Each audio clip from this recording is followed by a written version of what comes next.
start. So, great. Okay. Good afternoon. You're most welcome. My name is Joe Carty from University College Dublin. I'm chairing the session today. I'm very pleased to chair this session and how we can support citizen science in Europe. I think it's a really important topic and one that deserves to be addressed.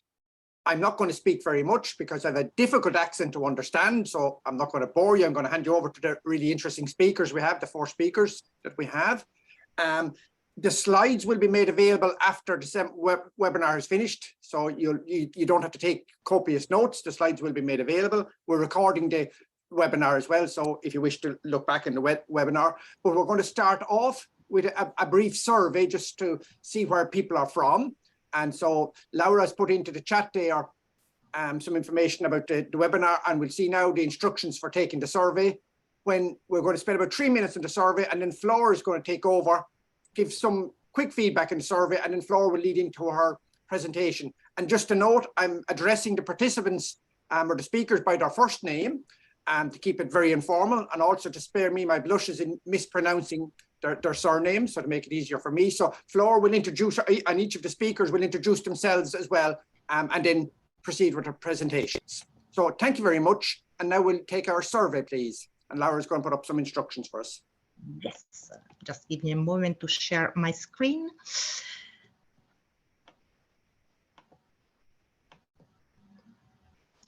So here you may see the program of today's webinar, and you have a QR code to be able to join the link to Mentimeter.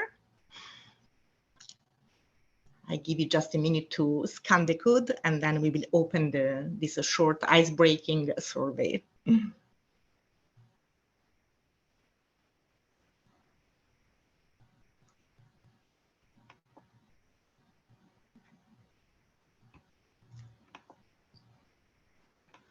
Also, if you have any problems, I will also put the link, the code to this in the chat.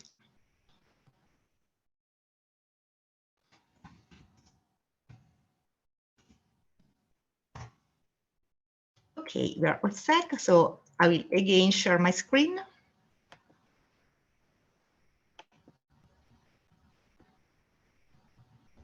I can see that people already started voting. They were quicker than me.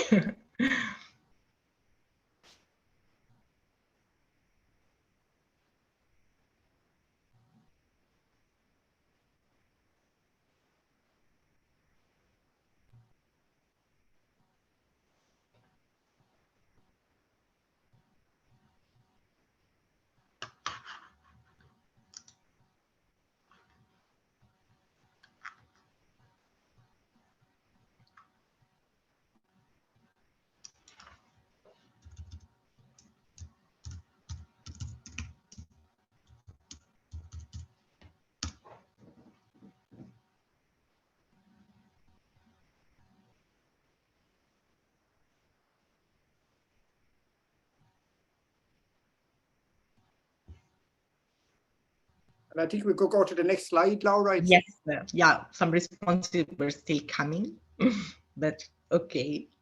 We will move to the next slide now.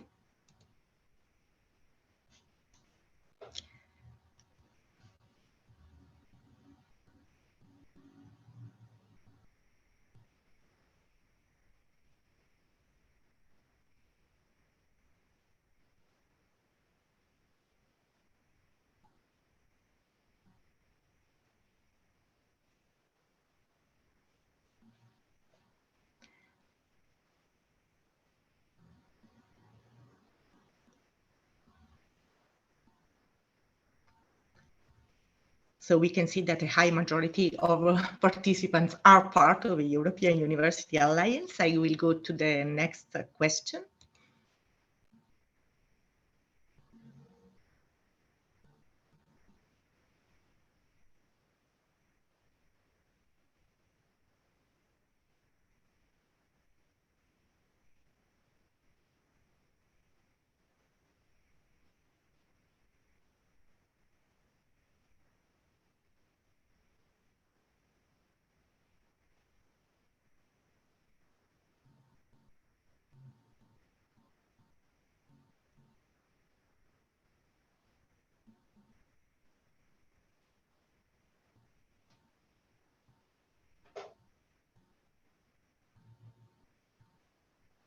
And we will see the results in the next slide.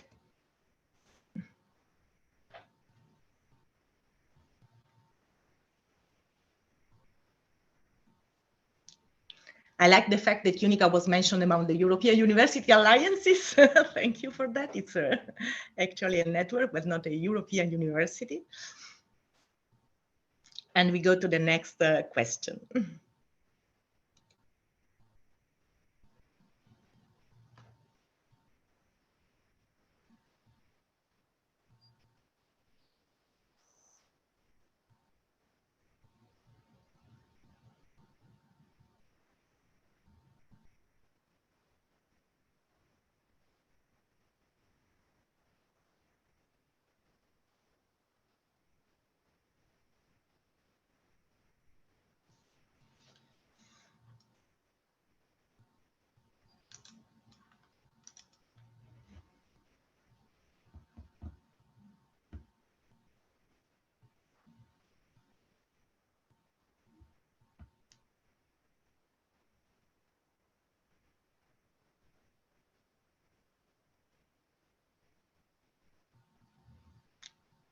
I will go to the next slide.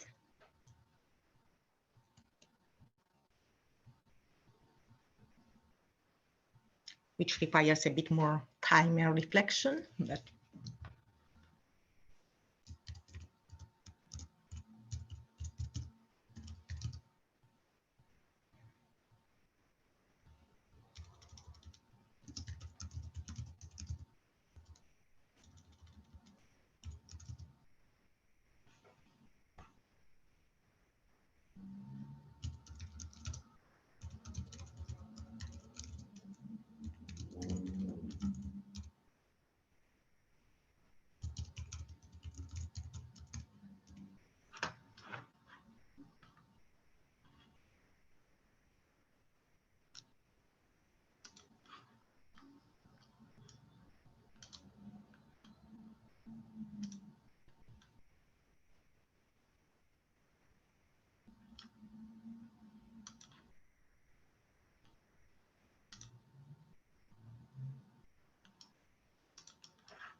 I will ask Joe if he thinks we can advance or we can. Yes, no, I think we can advance now. Okay. We try and keep to the schedule as much as we can. Yeah. I think this is probably the slide, Floor, that you might comment on, and it's very unfair to make a comment off the hoof, so you might just reflect in a moment, and then, so if, sorry, I'd pause there for a moment, that I'll ask you to introduce yourself, then if you have a quick reflection on this slide, and then you can proceed with your talk. So the floor is yours, Floor, whenever you feel ready. Thank you. Thank you. You should be able to hear me now. Give me a sign if that's not the case. My name is Floor Keersmakers. I work at the Vrije University of Brussels in Belgium, and we have been responsible for one of the tasks in the EUTOPIA TRAIN project in work package 3 more specifically, and it all involves citizen science. I do not have very insightful remarks on the Mentimeter, but it was interesting for us to get a clearer view of our audience. I'm very happy with the diversity of regions people are representing, of alliances, of course. And I'm also happy to see that people have some ideas on how citizen science should be supported, or could tell us more about how citizen science is already supported within their alliance. So also in the Q&A, of course, you can ask questions. That's what's meant in the Q&A, but we also invite you, if you want to share experiences, suggestions, raise some topics for discussion, please feel free, put them in the chat, because we believe that you have a lot of interesting and relevant experience as well. But for now, I want to tell you about my experiences. If I'm not mistaken, now you're still sharing your screen, so I'm going to wait until, yeah, great. So let's start. With sharing, there we go. So if I'm not mistaken, you should all be able to see my presentation. And of course, the big question today is why university alliances have an added value or an important task when it comes to build citizen science capacity, expertise, and experiences. And I want to start off my presentation with a premise that might apply to all kinds of research or all different types of research projects, which is that when it comes to building support and capacity, it has a lot to gain with strong and fruitful networks such as European University Alliances. But this is particularly true for citizen science, both because of the fact that it's an umbrella term which holds a lot of different types of research that can use this name or that can be interpreted as citizen science. So it has an elusive nature, this term. And on the other hand, each project is always shaped by its unique context. There's no guide or handbook that guarantees you 100% successful project. So no size fits all. So that is why we need to interchange, and preferably on a European level. And in the following 15 to 20 minutes, I'll try to be quick. I aim to give you an example of how this might work, introducing EUTOPIA's activities on citizen science. And in this way, I aim to illustrate how these activities have also set things in motion on the level of our own university, but also vice versa. I've been having fun making this timeline for you to show you the interaction between and the interconnectedness of the alliance level on top and the university level on the bottom. So I've listed all the outputs, achievements, and as it is called, deliverables and milestones on both levels in a chronological order. But what is more important here are, of course, these arrows that go two ways. And let's zoom in on this. Oh, my apologies. Whoops. So what I wanted to say is that I want to detangle this web that you see here together with you and zoom in on our achievements. So within the EUTOPIA TRAIN project, we had two deliverables, which were all about training, two training sessions, educational sessions, and training material that we would provide online. So it made sense to look at our target audience to identify what the focus and the content of these deliverables should be, because of course, in order to be able to offer the right support, you need to know who is looking for the support in the first place and which support they actually need. So that is why the EUTOPIA TRAIN project began with an extensive mapping exercise on the citizen science expertise and interest. So we consulted current research information systems, universities' press and communications website, good old Google. We screened the applications for different funding calls within our university and the approved applications and so forth. And therefore we used a template and we asked our partners to use it as well. I've added a screenshot here and you are probably not able to see it, but the tabs, the different tabs at the bottom indicate that the mapping did not only concern researchers or research groups with an interest or active participation in citizen science, but we believed it would also be relevant to look for expertise inside and outside the university other than with researchers or research groups. For example, supporting staff or central administrative staff in your institution, or organizations outside the university on work on a local level, regional level, or even a national level.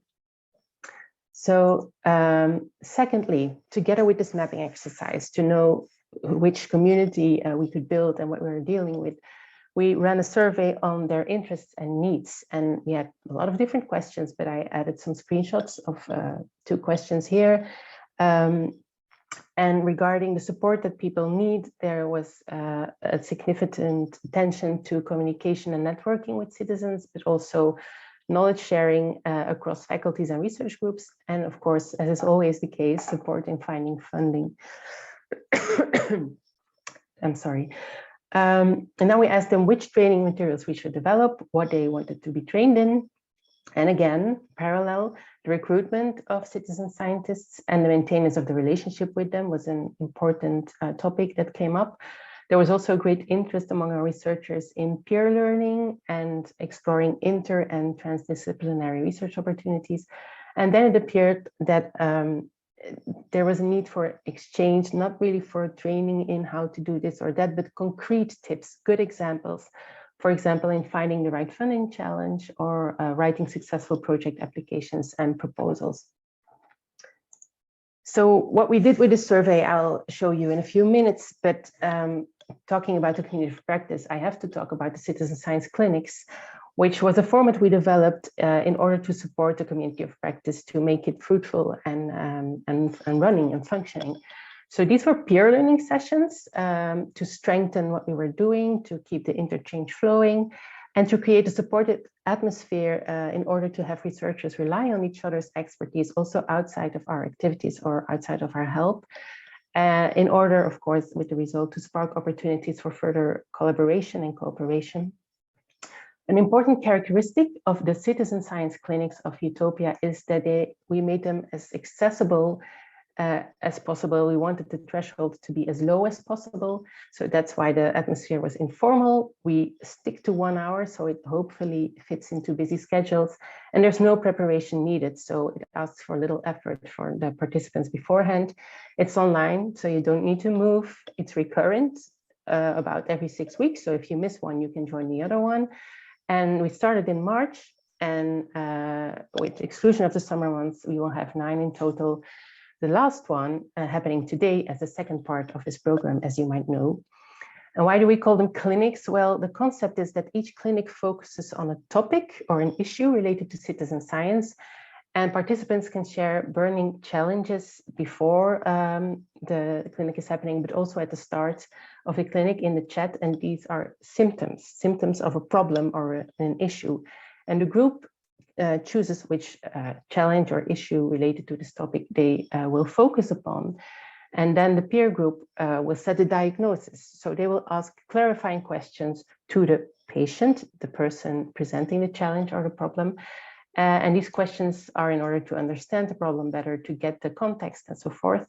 And then the peer group will offer tips, advice, their own experiences. That's time for sharing, which we call treatment options. You see the parallel, I hope. And then everyone takes away a prescription, which are actually at the end, the group puts together everything we talked about in a few key takeaway messages that can be used in the future. Then we had these training sessions, these educational sessions that I talked about, which we based on a survey. As you can see, we ran 2 of them, 2 webinars together with UNICA also. The first one in February last year about engaging citizens in scientific research. There was both a webinar and a workshop. And the second one a few months later on successful strategies in applying for citizen science funding. If you're interested in these, you can find both the recordings and the resources on the event web pages on the UNICA website. Then we had our first deliverable in June last year. This is something we're quite proud of. We also see on Zenodo that there are a lot of downloads. And they were described in the grant agreement as online citizen science training materials. What we developed was a citizen science starter kit for researchers, and it is really a starter kit. It starts at the beginning, and the 3 modules focus on what is citizen science and what it's not, what are the possibilities, the opportunities this research method creates. Is this the right approach for your research question? Because sometimes it's not. And what factors should you consider when you start working on a citizen science project? So that's the version now that was launched in June last year, but by the end of next month, June this year, there will be an updated version. I thought I should tell you because it might be relevant, of course. The first 3 modules went to a thorough revision and update, and we will add a 4th module, which will put the theory from the first 3 modules into practice by offering researchers templates and checklists and so forth that they can really use as a tool in citizen science projects. The 3rd milestone is today, our dissemination event. I'm very happy that you're here. And last but not least, by the end of next month, we are expected to launch a citizen science education and support service within the Alliance with members and representatives and staff members at each partner university. So also a local office or service in the individual partner universities. We had a few working group meetings earlier this year. We talked about a lot of things, but the main issue that we were talking about is that in order to make our efforts and our achievements regarding citizen science, all the activities sustainable and make sure we had a sustainable impact, that it was important to not exclusively focus on researchers and developing an offer for researchers, but also provide training for supporting staff. More specifically, for researchers, we have education and support, or in this order, support and education. Support in the form of a single point of contact if people have specific questions regarding citizen science, but also support in introducing citizen science in courses and lectures and work with students. Regarding education, we thought awareness was actually a better word. We want to make sure people are aware of citizen science and are convinced of its potential. And have networking opportunities to broaden their expertise. We will offer trainings in the follow-up project, which I will talk about a bit more later, but also maybe some of you remember the ERC event on citizen science. I think it was in December last year, which was very inspirational because it shared good practices in citizen science projects.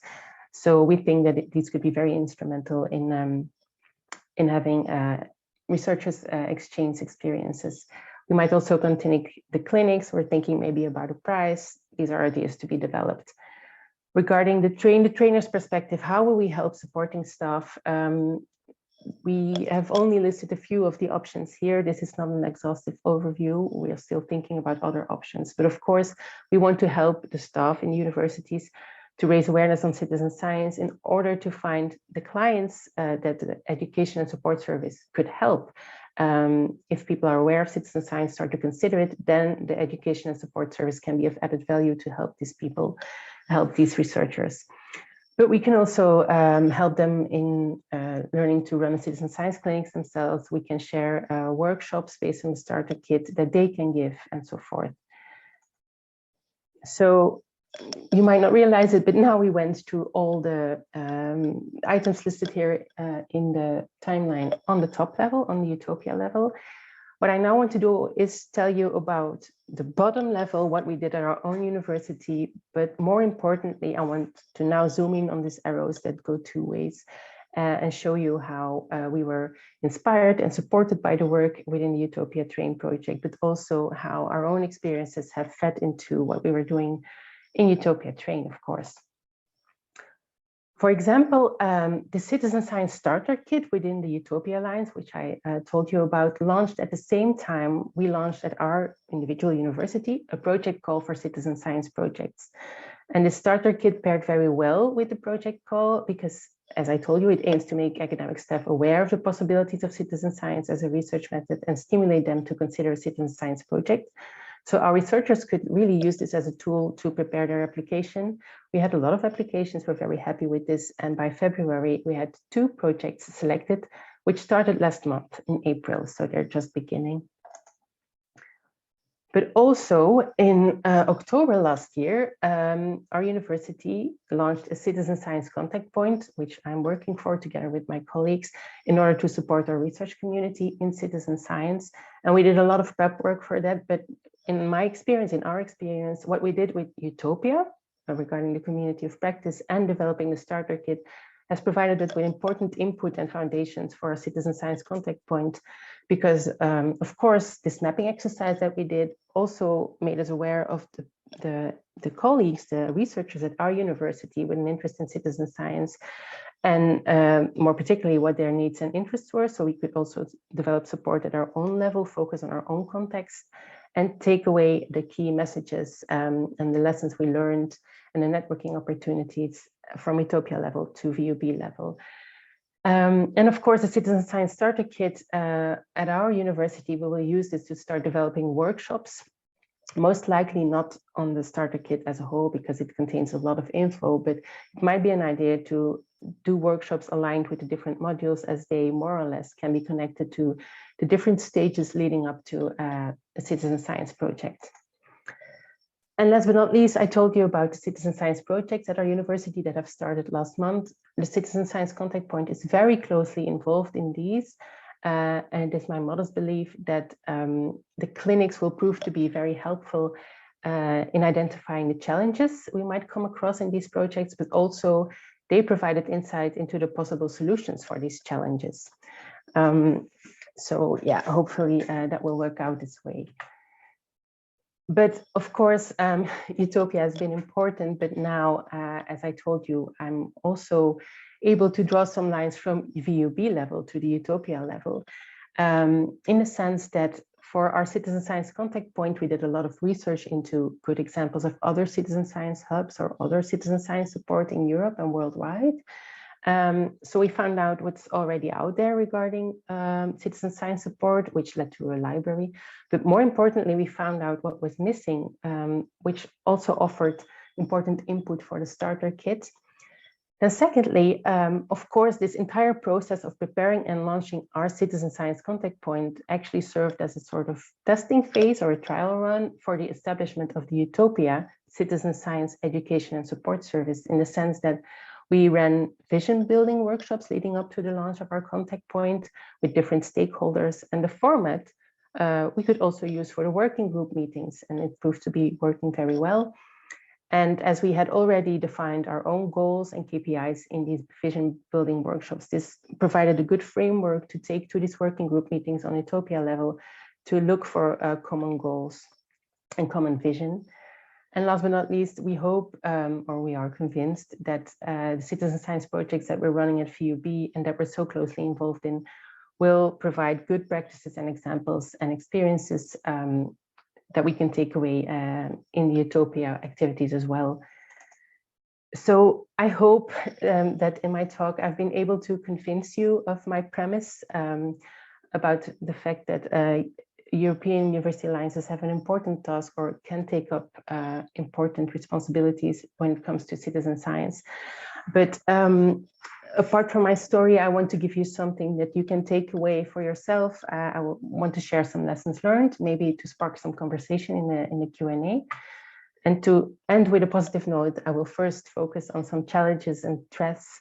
In general, it's not always easy finding the right people to work with. Citizen science is quite a specific topic. And although you have very good people to work with within a project or alliance, universities are, of course, usually quite big. And there might be people that also would be good partners to work with that we're not aware of. And for that reason, it's also not always easy to find a common ground and vision regarding citizen science. And the framework of a network or even a European Horizon 2020 project like EUTOPIA TRAIN was, this framework has a lot of deadlines, which sometimes leave little time for reflection, for circling back, to do some self-evaluation and readapt your plans and readapt your activities. Specifically for Utopia, it appeared that citizen science is not an equally important priority in research policies on the level of the individual universities, as we will also see in some of the case studies, I believe. And likewise, the interest and expertise with researchers can differ quite a bit. So the input from the universities can differ quite a bit. How do you balance this?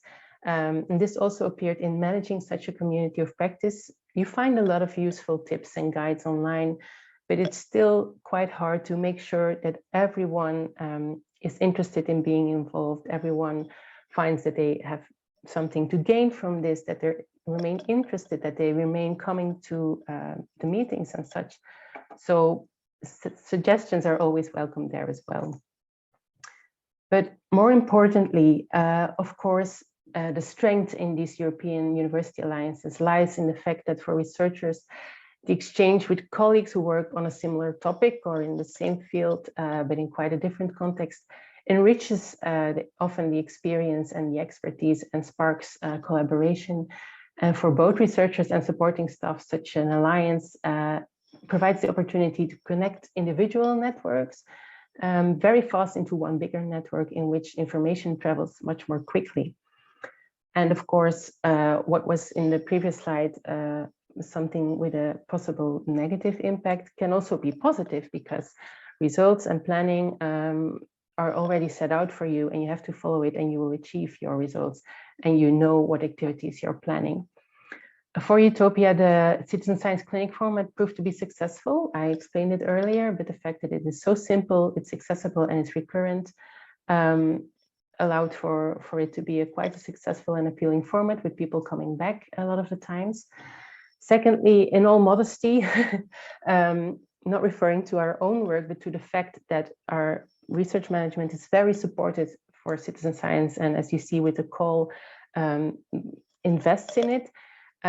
We have a university in our alliance that could be some driving force to take things further because of the networks we've built and the expertise that's present. And as I said, it could be a trial run, a test phase on university level that feeds into the activities on the European level. And there's a continuation in EUTOPIA More. EUTOPIA Train and More do not follow each other perfectly, they overlap for a bit. But we are lucky that we can continue working on citizen science on a European level. This is about EUTOPIA More. I'm not going to go very deep into it because my time is up. But we have no deadlines until November 2025, so I'm sure you'll hear about all our achievements there in another dissemination event. For now, I really want to thank you for your attention. I hope it was insightful, interesting, helpful. I look forward to the Q&A, but in case you have some questions or remarks after the event, you can reach me at the email address listed there. So I'm now handing the mic to my colleague. Thank you very much, Flor. That was really excellent. Thanks so much. And we'll hand over to Seema now, who will take the floor.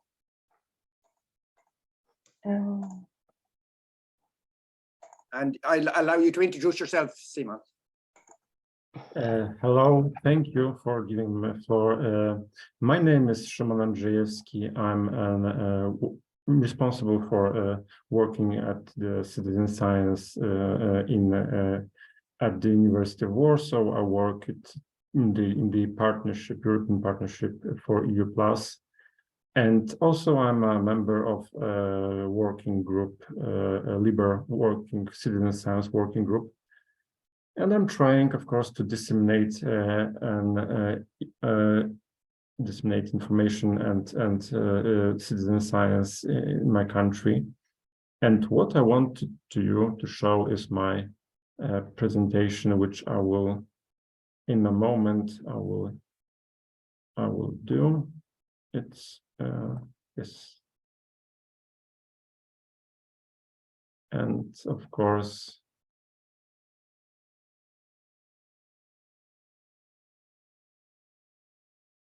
Slides, excuse me.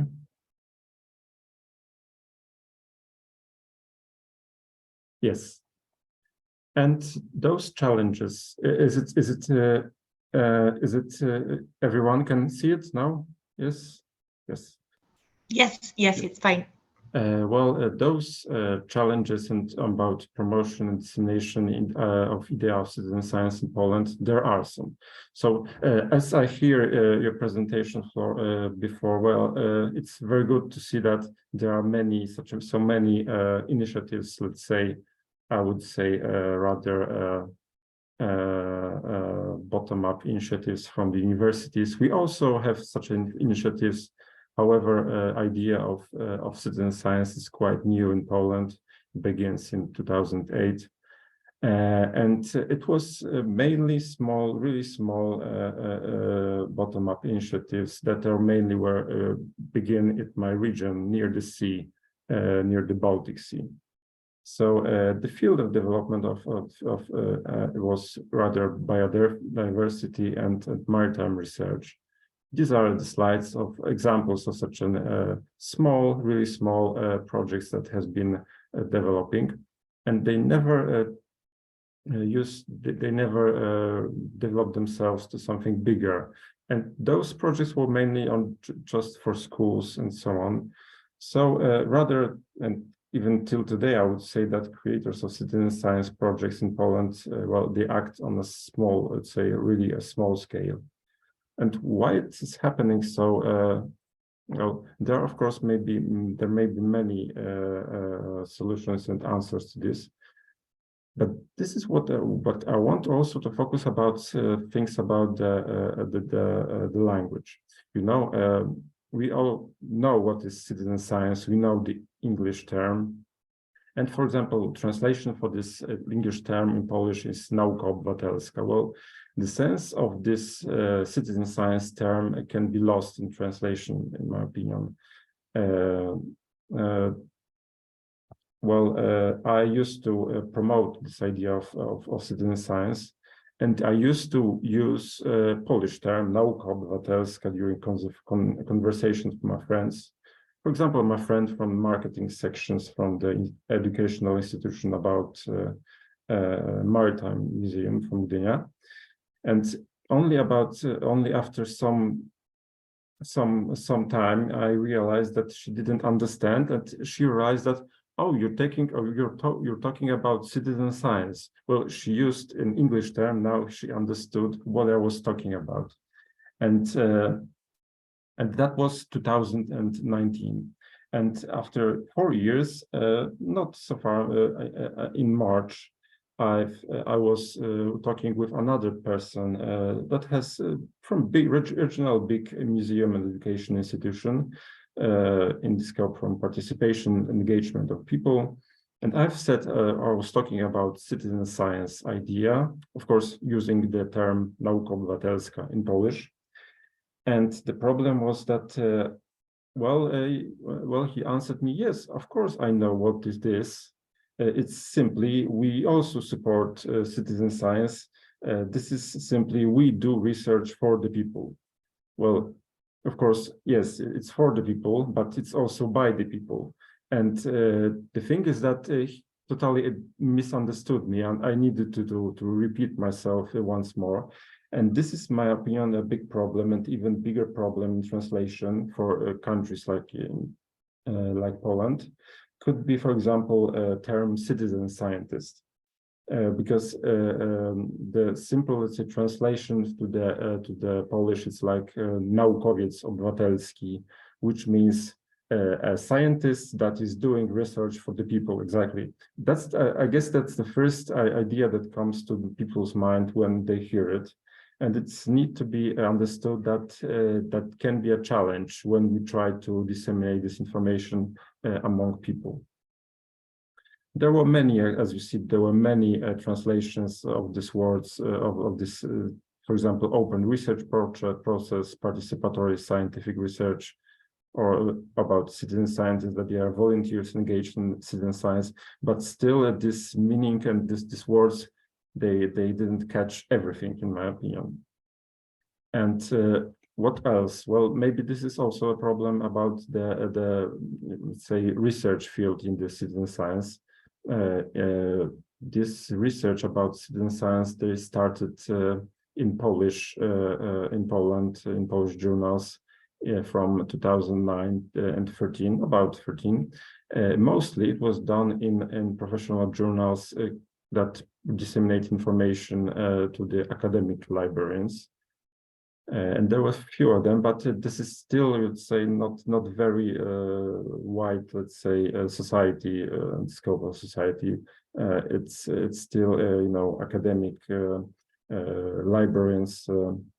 They, I guess, know what it means in Polish, but among researchers, among scholars, it's not so understandable. And what I can say that there are, of course, there are some articles about citizen science and what it means, what's the idea, but I couldn't find any mentions about academic papers based on citizen science research in Poland, for example. This is what I missed. This is something that still maybe is not recognizable and maybe not very accepted by the scholars or scientific journals in Poland, but maybe there are no such research still. And I think that, of course, articles about the idea are important to disseminate citizen science idea, but I think that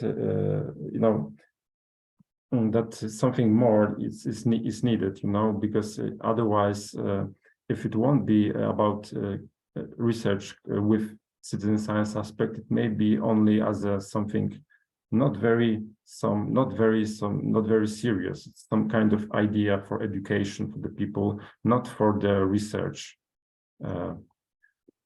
But of course, there are some activities that can be said that could be used for citizen science, but they weren't involved, or they grew not in the society of scholars, but in the society of activists, for mostly citizens, town and city activists. This is a website called the Trees of Radom. It's quite a medium-sized town in Poland, and the aim of the citizens was to catalog the trees in the city, all the trees, to prevent and protect them from, for example, from extinction and from cutting. You know, of course, the idea of citizen science activities by volunteers needs to have a research purpose.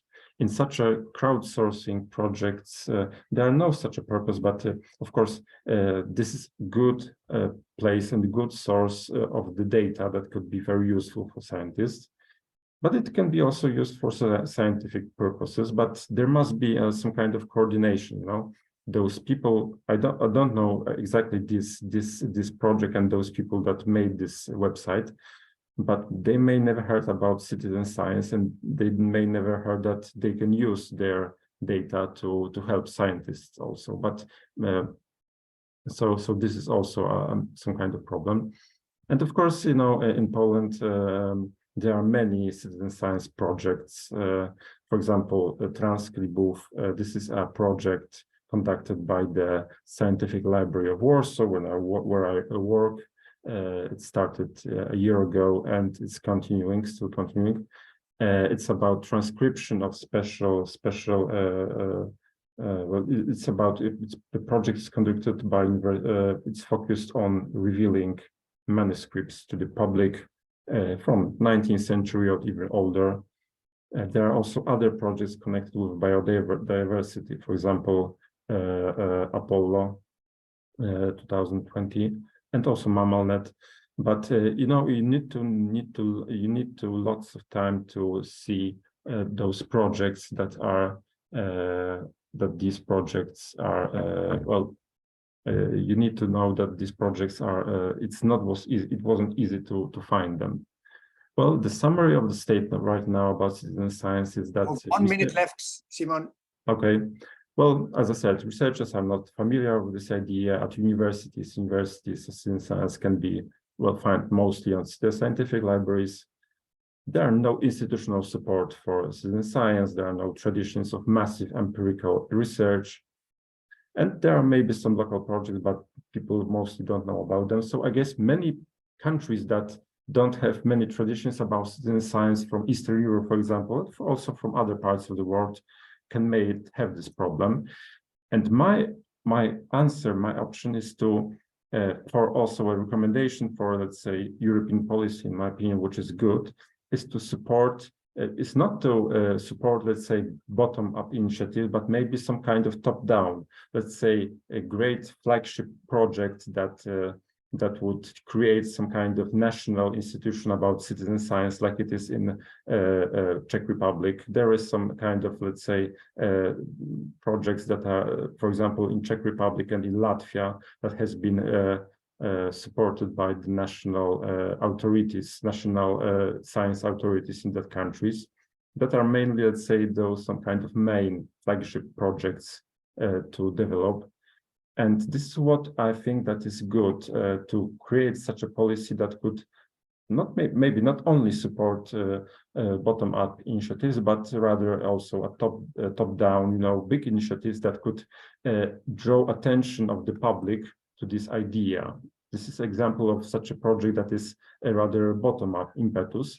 But as I said, also some kind of bottom-up, top-down initiatives, like big flagship project, for example, creating a national citizen science organization in Poland, and then have some kind of flagship project that could be interesting to all the citizens from the one country. And this is what I wanted to say. I hope it was interesting. Of course, I'm ready for the questions, and here is my email.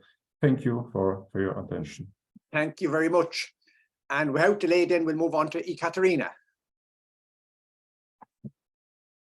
Hello, everyone. I'm going to share my screen. Just give me a second.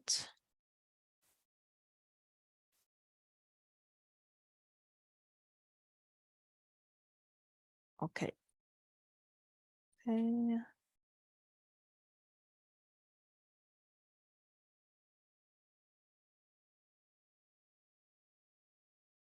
Okay, so now you should see the full screen mode. I guess it's right. Okay, so my name is Ekaterina Smolyakova. I represent the European University Alliance UNICA and Paris 1 Panthéon-Sorbonne University, where I occupy a position of UNA Resin project manager. And today I will present you one of its pilot project that is called Citizen Science Toolkit. UNA Resin is the 3-year Horizon 2020 project aiming at building a common ecosystem of research and innovation within UNA Europa Alliance. UNA Europa Alliance consists of 11 universities, but the time when UNA Resin started, we were only 8. So there are only 8 partners that participate in this project. In UNA Resin, there are multiple working groups focused on activities as research collaboration, strengthening research infrastructures and human capital, but there are also clusters of experts to which these working groups can address depending on the activities. And one of these clusters is citizen engagement cluster that I have an honor to lead as administrative. Of course, citizen engagement, it implies a very wide variety of activities, but during UNA Resin, the work on the cluster was particularly focused on citizen science. So our objectives were and are, as the work is still ongoing, are to define first common principles and just to reach to the common understanding of what is citizen science in UNA Europa context. As it has been already said, citizen science, it can be a lot of different practices, and it's also frequently very discipline specific. Then we needed to analyze barriers for enhancing the citizen science into research activities and to reflect on how to overcome these barriers. By the end of UNA Resin project, the cluster is supposed to put in place a pilot action, which I will speak to you about right now. And of course, it was important to define the priorities for this action and also to reflect on the possible form of cooperation, as in our project, the pilot action should test the ideas through new collaborative formats. And by the end of the project, the cluster should provide recommendations to policymakers regarding the enhancement of citizen science for it to be implemented through the strategies and policy visions of the Alliance. In order to achieve these objectives, multiple activities were undertaken. First, the benchmarking activities like mapping of citizen engagement, institutional strategies and policies, mapping of support activities, frameworks, services for citizen science within UNA Europa institutions. And secondly, through brainstorming sessions. We had a series of webinars where researchers could present their citizen science projects and share the experience. And we also had a big full-day co-creation workshop. One of the most important outcomes of this workshop was a list of needs for enhancing citizen science.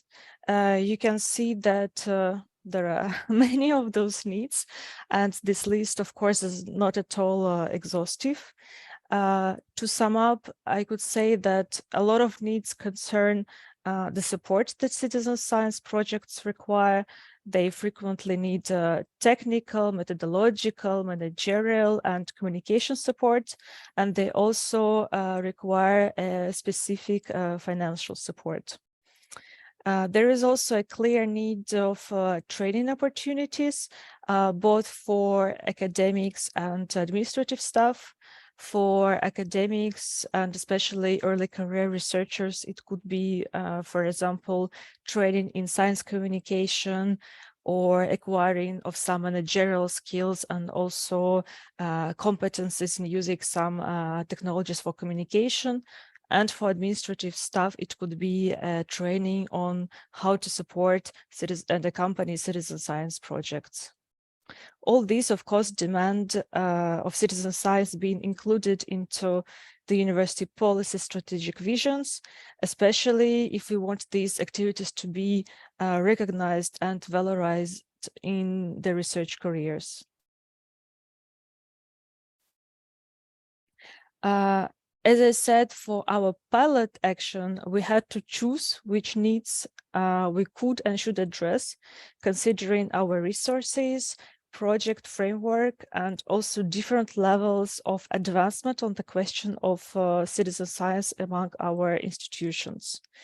I would say that we decided to address the very first and urgent needs as raising of awareness, because as it was already said, it's still not obvious for some of the researchers what is citizen science, and even researchers who realize participative projects with citizens, they don't define themselves doing citizen science.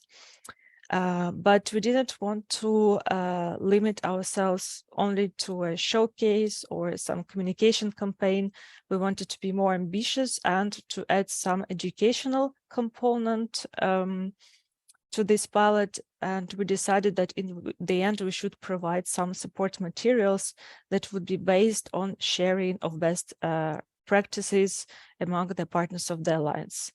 So like this, we came up with the idea of UNICA Citizen Science Toolkit.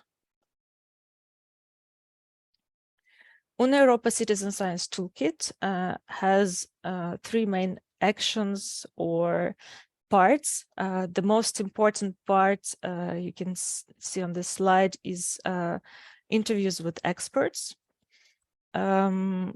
So these interviews that that we decided to make with the experts in citizen science are the main body and the content of Toolkit.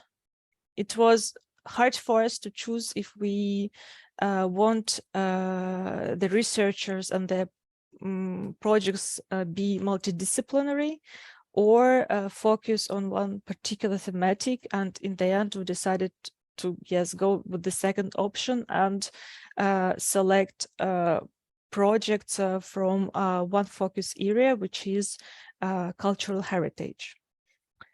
We didn't want the experts just present their projects, but we wanted them to provide some and also develop some methodological aspects of citizen science.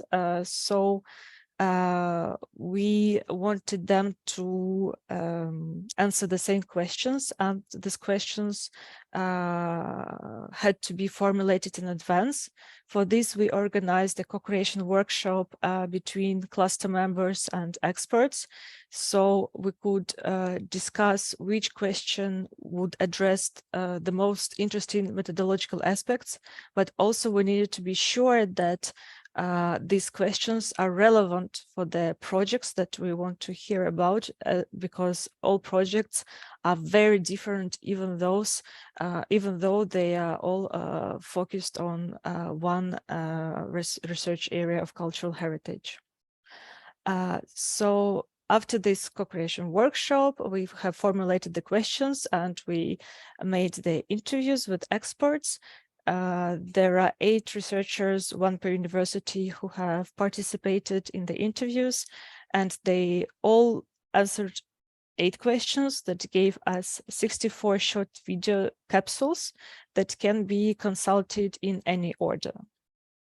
And the final phase of the preparation of the toolkit on which we are working right now will be the formulation of guidelines and recommendations by the citizen engagement cluster.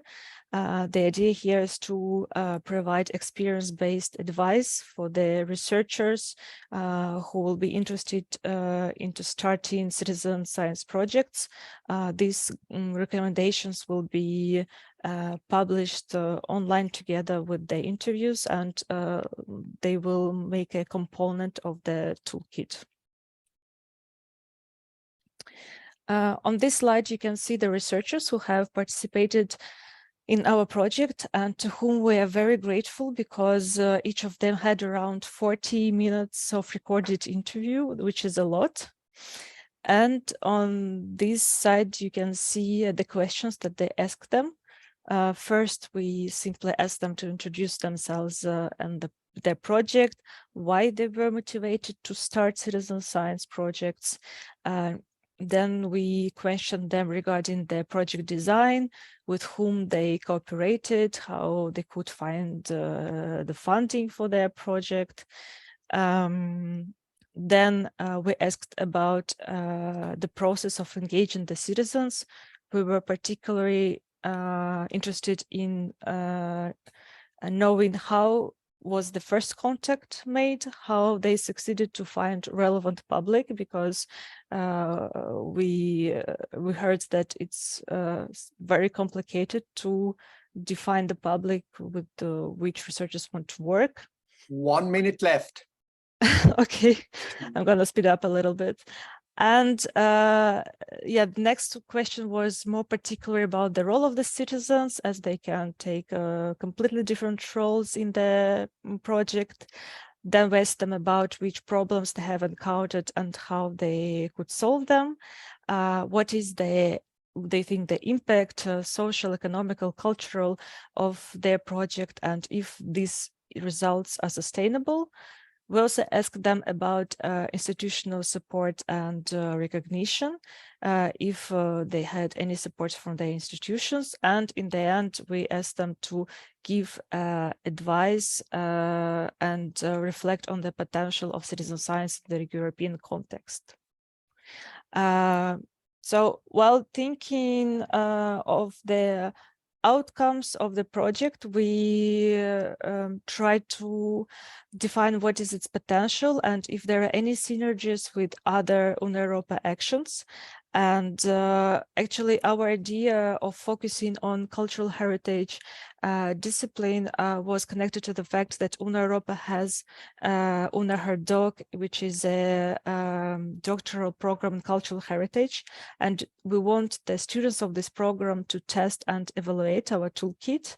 And then UNEUROPA has one of its main education activities, which is the creation of joint innovative formats. So we want the team responsible for this work to use our toolkit as an inspiration, or even adapt our pilot for a transversal skills training. This is my last slide, and I will just answer the question of the webinar: how can the European University Alliance support citizen science? First, I think European universities can serve as a communication platform. Our researchers told us, for example, that they didn't have any specific support into communication, which was very important. Then we can also, of course, pool our resources. We need to get some time for the questions, so if you can just make one final point, and we have to move on then to Lucia. Sorry. Yeah, okay, sure. Well, the slide's going to be sent around, so you will you'll be able to finish it So yes, that was the final point. Thank you for that. Thank you very much for an excellent presentation. Sorry for rushing you. Lucia, the floor is yours. Thank you very much. Let me share my slides, just a minute.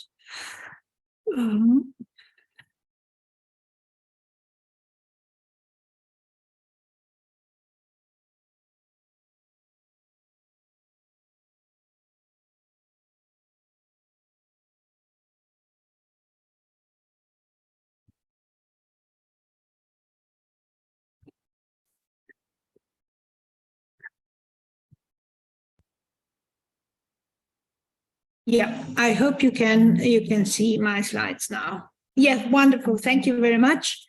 Good afternoon to everyone. My name is Lucia Ažman-Mumirski, and I come from the University of Ljubljana in Slovenia. I'm a professor of urban planning, urban design, and the Faculty of Architecture. And I will talk today about our experiences with the EUTOPIA Alliance, which was very inspirational and supportive to our citizen science work. Consequently, we were able to implement citizen science also in urban planning. In Slovenia, citizen science is an emerging trend in scientific activity. Citizen science, of course, does not have the importance and the tradition it has, for example, in the Anglo-Saxon countries. On the contrary, in the first debates on citizen science in Slovenia, some historians had an a priori critical attitude towards citizen science. But prominent Slovenian sociologist Zdravko Mlinar underlined some reasons why professionals have such a negative attitude towards citizen science. And what he said was that first, the state-centered mentality, which is a legacy of the previous political system, does not really support bottom-up empowerment. Second, applied research can be seen and is seen negatively. And third, many scientific activities exclude a priori a broader cross-section of citizens in many aspects. But, however, the situation is also changing in Slovenia. For example, the Central Technical Library in Ljubljana has set up a website on Slovenian citizen science and registered 51 current citizen science projects there. You have a link here on the slide, so if you want to check for more, this is of course available. So the EUTOPIA Alliance was also of a great benefit for the further development of citizen science in Slovenia, especially for disciplines from which I come from, so architecture and urban planning. Namely, the discussions during the events organized by EUTOPIA have shown that in some disciplines, the term citizen science cannot be understood in its direct sense, especially when used in the field of art, but rather as an act of collaboration. To discuss different experiences with citizen science, I will present Horizon 2020 Citizen Science project We Count. So what was the project We Count about? It was, so we engaged citizen science to measure traffic flows and to measure air quality in 5 European cities with low-cost sensors.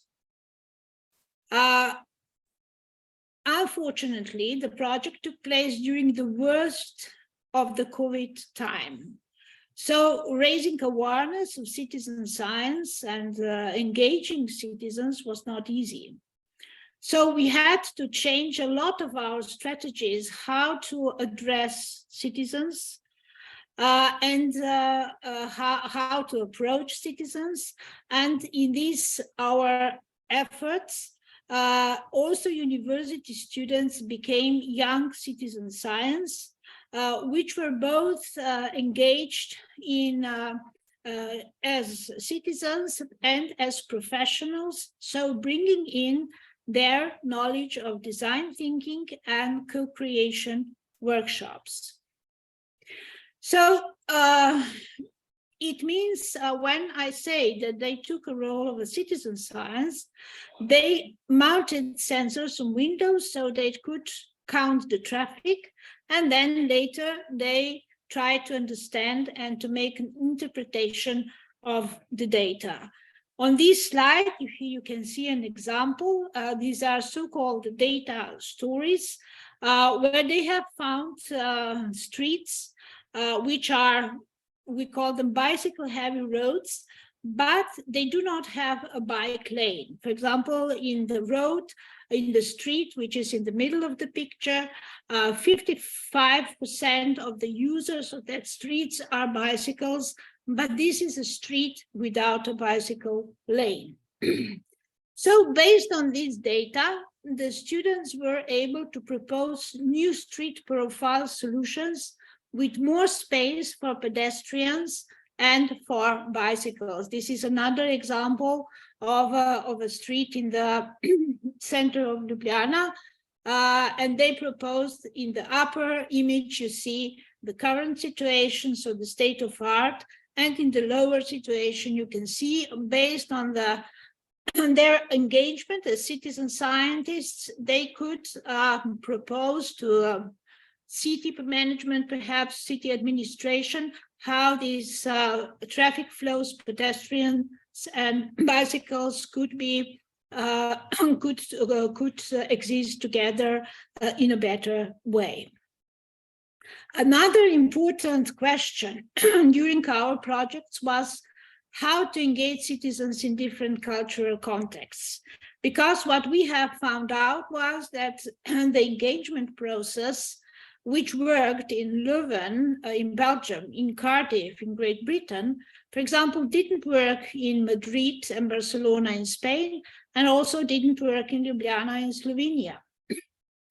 For example, in Leuven, the project focused on an end user, on their tasks, on goals, on motivations, through use of so-called personas. That was a very good approach for our Belgian colleagues, and it worked very well. In Cardiff, for example, citizens were so engaged, they were so involved that they self-organized them when presenting data, when making analysis, when making the interpretation of data, and even when proposing their own local street arrangements. So that was really a maximum how citizens got involved. But in Madrid had quite, our colleagues in Madrid had quite more difficulties. And then they used another approach. For example, they engaged the population, the citizen scientists, using strawberry plants as biosensors of monitoring air quality. And then they were very successful for that. Then the last thing I would like to underline is that the EUTOPIA activities, so based on those and other experiences, we were also able to integrate citizen science approach by preparing Marie Curie postdoc fellowship in 2022. And we focused on a sustainable development of airport and seaport territory, and through the citizen science we got a new idea. So the main idea of that project was to train a new profile of urban planner, which this new profile will use citizen science in a difficult urban planning situations. And through that, we would be able to plan a long-term spatial future strategy. So this is a representation of that project, and as you see in the center, so citizen science is really in the center, in the aim of the project, in the center of the procedures which would lead to our last result. And for this proposal, we also received a seal of, the University of Ljubljana received a seal of excellence. So I would like to conclude that UTOPIA Alliance actions and events for us were very, very inspiring, and they were very supportive, because we were able through that to take a step forward and also to strengthen the position of our own discipline. And that which in some circumstances in the framework of my discipline is not very easy. So thank you very much. Thank you very much, Lucia. That was brilliant. And now we're over for our Q&A session. So if anybody has any questions, perhaps you could put them into the chat for us.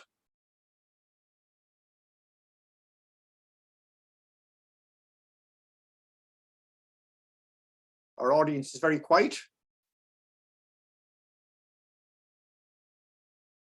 Have any of our panelists a comment or a question on any of the other speakers on the panel? Well, if I may, Joe, maybe it would still be interesting to look at Ekaterina's last slide with the most important takeaways, because she didn't have the chance to go deeper into them. If you would be willing, Ekaterina, but maybe it sparks some conversation. Yes, please do. And while Ekaterina is getting to share that slide, we have a question. Is there a link to the UNA toolkit? I don't know who's able to answer that question. Yeah, well, I guess it's gonna be me. Okay. Okay, so the slide. Yeah, I mean, just 5 points that I have made to have already said to you. So the third one was serve as a knowledge hub to find solutions. I think this is what we were all doing during our projects. Also advocate for citizen science on the institutional level and its inclusion in the strategic plans, and accompany matchmaking for collaboration and exchange of experience. So that was it. I think I can stop the sharing. And regarding the question in the chat, we're planning to publish UNA Europa Toolkit by the end of July. And we're gonna do a communication campaign on it around September, when everyone is back to the campuses. So if you want to be updated, you can just come to UNA Europa website and subscribe to the newsletter. Great, thank you. Lucia, you mentioned that something didn't work in Cardiff or didn't work in one city and would work in another city. Are our cities in the different countries so different that a lot of things simply won't transfer? What's your opinion of that? How transferable are the activities to the different countries and cities? Yeah, they are not. Well, what we have learned is that they were not transferable in terms of space, how the space is designed, and in terms how people accept these kind of actions. How much they trust them, or what kind of distrust is there against them. And I think it has to do with, I mean, in Great Britain, I know from other activities I was involved, that, you know, this kind of a community approach and so on is much more, I would say, grounded there. And for example, even in Spain, they had quite a problem with that. So people were a bit distrustful to participate in this kind of actions. So I think, you know, because the project from the beginning was designed like, yeah, we all have the same kind of conditions, but it showed up we don't have. So we have to be alert to that. Very good. Very good. Any other comments from our panelist? Yes, I might have a question to Flo regarding the call for the projects that you launched after the Utopia Starter Kit. I just wanted to ask which funding you were using for it, and what was covered for the researchers in this project. The funds were internal funds from our university that came from the Research Council. So it's called, in Dutch it's the Bijzonder Onderzoeksfonds of the university, so the special fund. So it was all completely internal funding. And I think I can say, because it's public, the call entailed a funding of 100,000 to 150,000 euros a year, depending on what the projects needed. So they needed to submit a budget covering how do you say, personal costs, but also there are different categories that always come up, but equipment, materials, actually everything that the project asked for in order to be operable. And they could account for it. Their explanations or their reasoning behind it was reasonable. So in order, in the line for what they asked for, they were awarded the funds. But they will have to, of course, submit proof and reporting to ensure the continuation.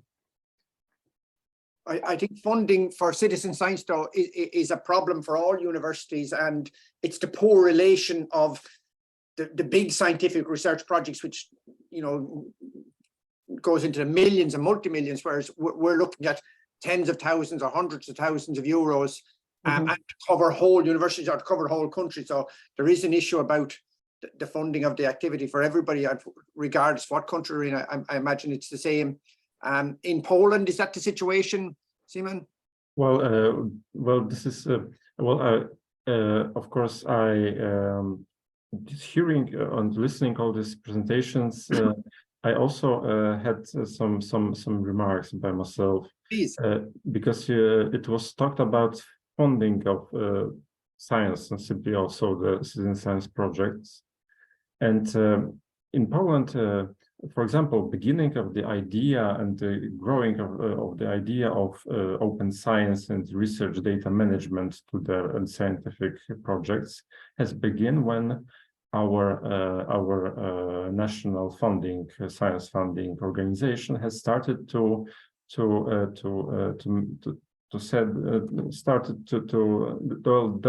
those things has been quite often mandatory for these projects. And also, you know, and also I also have a question, maybe how it is in your countries. Does your organization, national organization that funds science, also requires such an say obligation to have some aspect of citizen science? I think that this aspect and such a attitude to the policy would simply boost the dissemination of the idea of citizen science also, which have also some kind of bad sides, because that boost could be quite not natural, but rather let's say forced. But how it is in your countries? Because we have no such an obligation in Poland, as far as I know. Nothing like this is happening. In Ireland, the national funding organization provides some funding for citizen science projects, small amounts, but for the major projects to provide, part of the stipulation is outreach. So you have to disseminate to the public the outputs of your research in a manner that the public can understand, but they're not involved in the research. So it's seen as outreach to the public, telling them, here's this work we're doing on cancer and this is why it's important and so on. So it's kind of, I suppose, justifying the government's investment in science and making the public a bit more aware. I see a question come in for you, Flor. Yes, we can continue the conversation, of course. The question was if our community of practice has a steering group and how many people are in that. We the steering group as such actually exists of me and my colleagues at the other partner universities engaged in this work package, and more specifically in this task. So we have like a mailing list to inform our community of practice of our activities, but also about funding opportunities.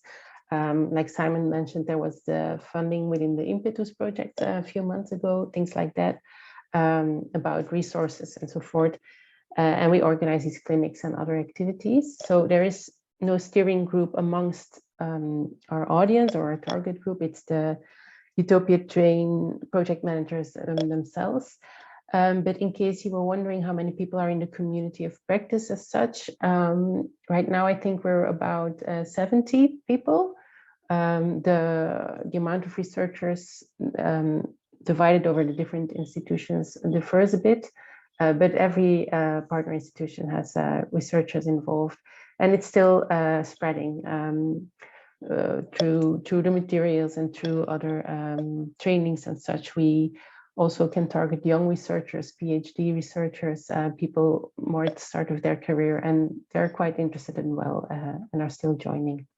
I hope this answered your questions.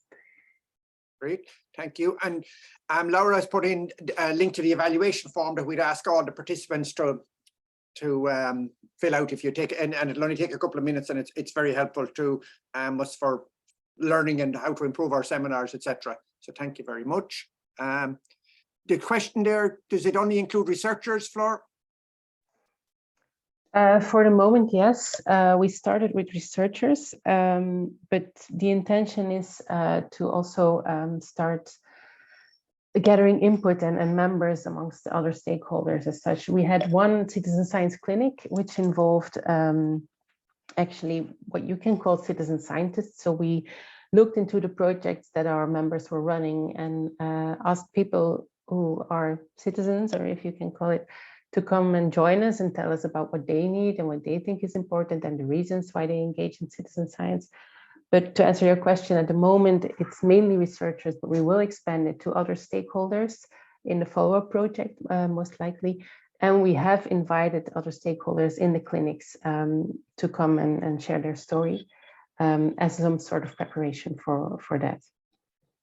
Great, thank you. Since there are no further questions, unless one of the panelists wishes to add something, I think we can wrap up. But are the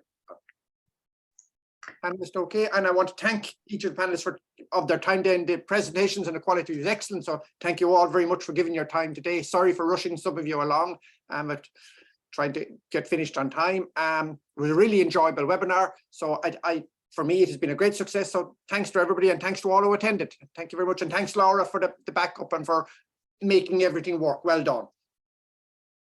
Thank you very much for inviting. Also, and thank you. it was very valuable to hear all the participants.